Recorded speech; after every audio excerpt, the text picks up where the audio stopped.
We haven't talked about reps either, have we? No, so I was about to ask you that. And I was about to ask you, given what we were talking about over there, how I mean, Susie's going to be bored witless doing this after one day. So how are you going to make her do this 5 days, 7 days a week? Yep. So again, depending on how irritable they are, depends why we give them. Susie is usually very irritable. I meant that as in the cuff's irritable. Sorry, that was really bad.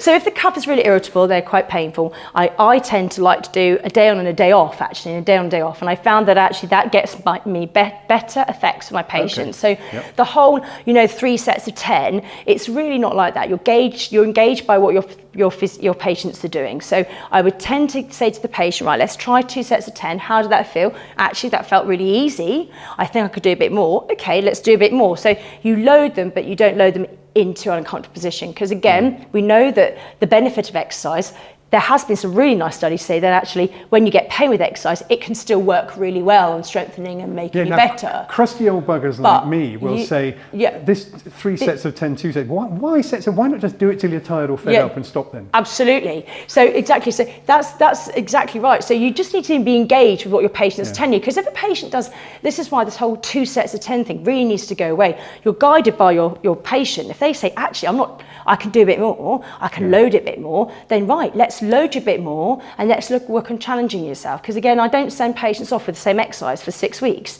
Shoulders need challenge. And the other thing I need to say is don't give your patients too many exercises. That's another bit of a tip from G. I think even like 2 to 3 exercises. I know that's 2 to 3 exercises of a good focused amount of exercise where they're really understanding what they're doing is much better than giving a patient a sheet of 15 exercises and they do it all wrong, Stephen, because patients can get confused. I wouldn't do 15 exercises on a sheet.